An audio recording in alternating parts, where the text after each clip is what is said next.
America is often called the land of dreams, a place where people say that if you work hard enough, you can become anything you want. But behind that beautiful sentence there is a truth that very few people openly talk about. And that truth is that while living in this country, many people slowly become incredibly lonely, surrounded by millions of others yet deeply disconnected from themselves, losing touch with what they once wanted, who they once were, and why they even started. This is not a story about a powerful man or a millionaire or someone who made headlines. This is the story of an ordinary person, someone who wakes up every morning, goes to work, fulfills responsibilities, and at night lies in bed staring at the ceiling wondering if this is all life is ever going to be.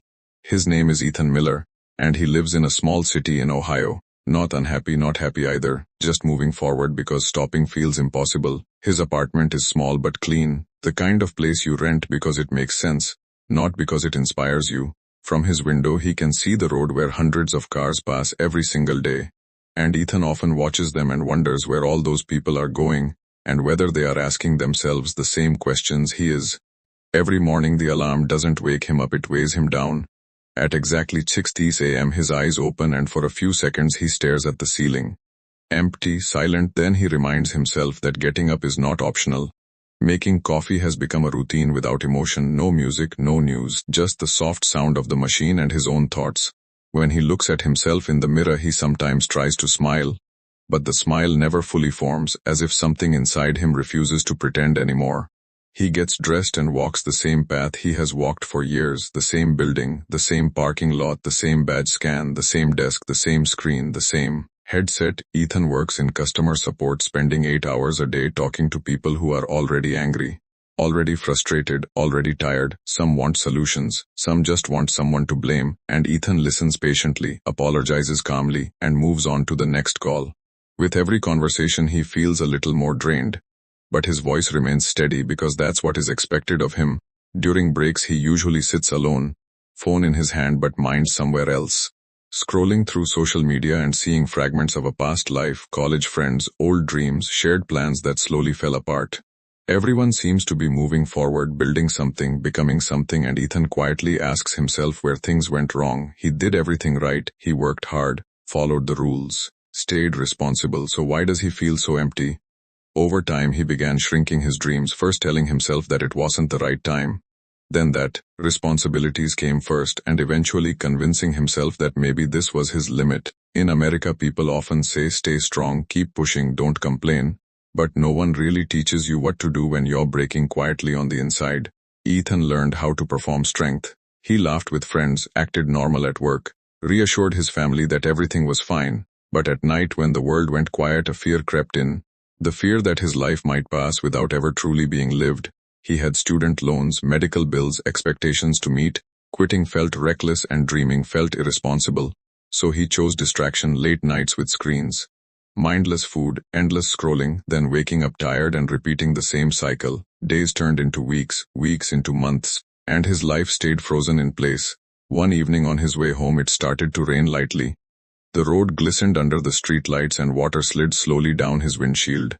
Ethan turned off the radio and sat in silence, and in that silence his eyes filled with tears, quiet tears without drama, like something heavy finally letting go. Holding the steering wheel he asked himself a question he had avoided for years. Is this really it? Is my life only about working, paying bills, and feeling exhausted? That night he stayed in the car longer than usual, not ready to go home, just thinking. And for the first time he admitted to himself that he was tired, truly tired. The next morning he went to the same cafe he always visited.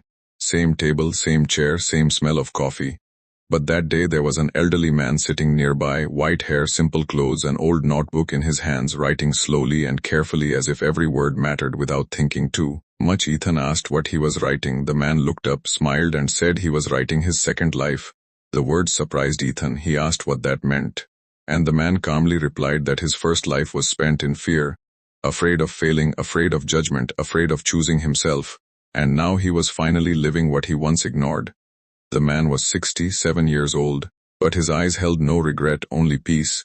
He said the biggest lie people tell themselves is that it's too late, because as long as you are breathing, the story isn't over.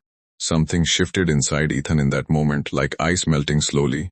When he left the cafe his job was still the same, His problems were still there, but something inside him had changed. He didn't make any dramatic decisions that day. He didn't quit his job or reinvent his life overnight. He simply decided to stop running from himself and to spend a little time each day alone, without noise, without screens, just being present. At first it was uncomfortable. His mind wandered, fear told him he was wasting time.